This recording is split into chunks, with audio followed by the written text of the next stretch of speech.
The Debt Demolisher TV with Sophia Melone. I want to share my revelation from this morning while I was at the gym, which was, are you willing to be inconvenienced to get what you really want? So again, for the 5th day in a row, I felt really tired about getting up.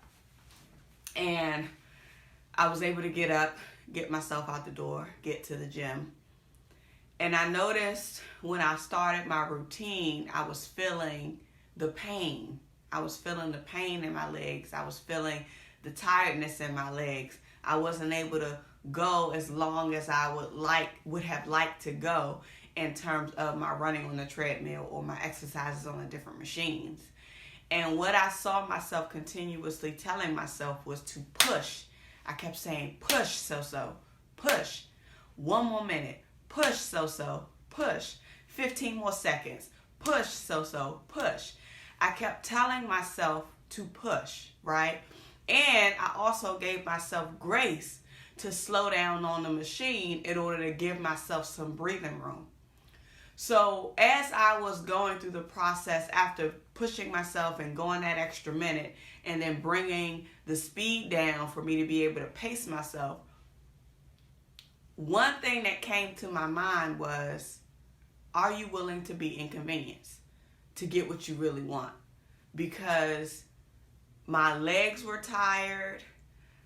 I felt the pain. I didn't think I could last long.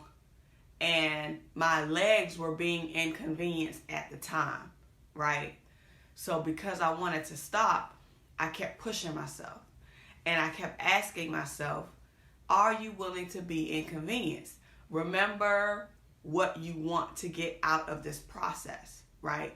Because my ultimate desire is to gain discipline through this process or learn a new skill set and discipline, I'm putting that at the forefront as opposed to anything else, right? So my ultimate goal for embarking on this journey, yes, to have better health, but mainly because I want to build discipline in an area that I have not been successful in, and also in an area that I do not like, right? An area that I'm not necessarily comfortable with, right? It doesn't come second nature to me.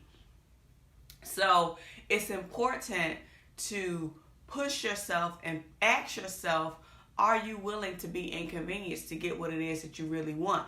And not only what you really want, but what is ultimately best for you. What is ultimately best for the betterment of you. What is ultimately best for your growth.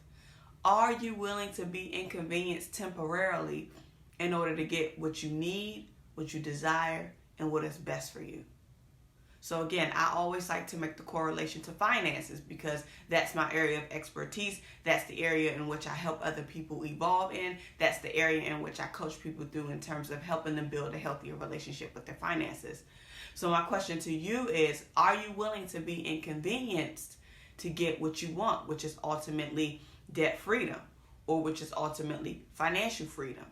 Are you willing to give up the daily trips to the restaurants every day of the week?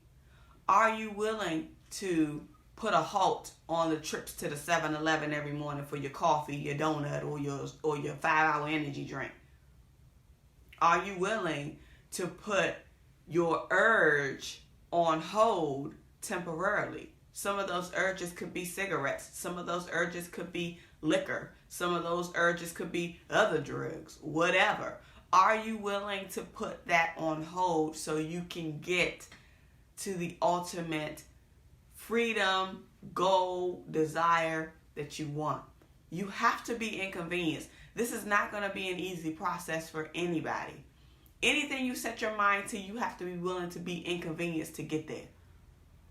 So because I want to build a better discipline in myself, I have to inconvenience my sleep. I have to inconvenience the pains in my leg. I have to inconvenience the pains in my arm. I have to inconvenience rest, right?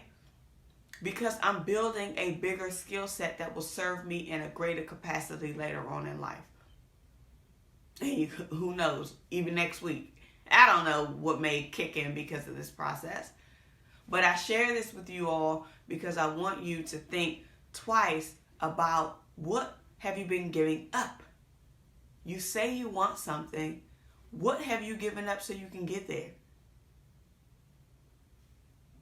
What have you given up? Because what I will tell you is that whatever you are willing to work through and sacrifice and be inconvenienced for, it is something that you will be able to maintain and retain long term. Now that is a gem, and I hope you caught on to that. I hope you caught on to that. Because when you build the discipline in certain areas, it will sustain you for a lifetime. It won't be a temporary fix. It won't be a temporary band-aid. Sometimes we got to be willing to go through the trenches. We have to be willing to go in and do the work. We have to be willing to give up some things. We have to be willing to sacrifice if we really want to make a transformation in our lives. So I encourage you all to think twice about what are you willing to be inconvenienced for to get what it is that you want. And then go in and inconvenience yourself. Go do it. Join me on this 31 days to discipline journey. Put down what are some things that you want to change or what you want to build discipline in. And join me. I'm only on day 5. Just add on 5 more days to yours if you start today. All right. So I want to encourage you all, let you guys know that your financial prosperity awaits you. Have a wonderful day, and I'll see you tomorrow in the morning when I come back from the gym and after I am all dressed and ready to go to my place of employment on tomorrow. Have a good day. The Debt Demolisher TV with Sophia Melone. The Debt Demolisher TV with Sophia Melone. The Debt Demolisher TV with Sophia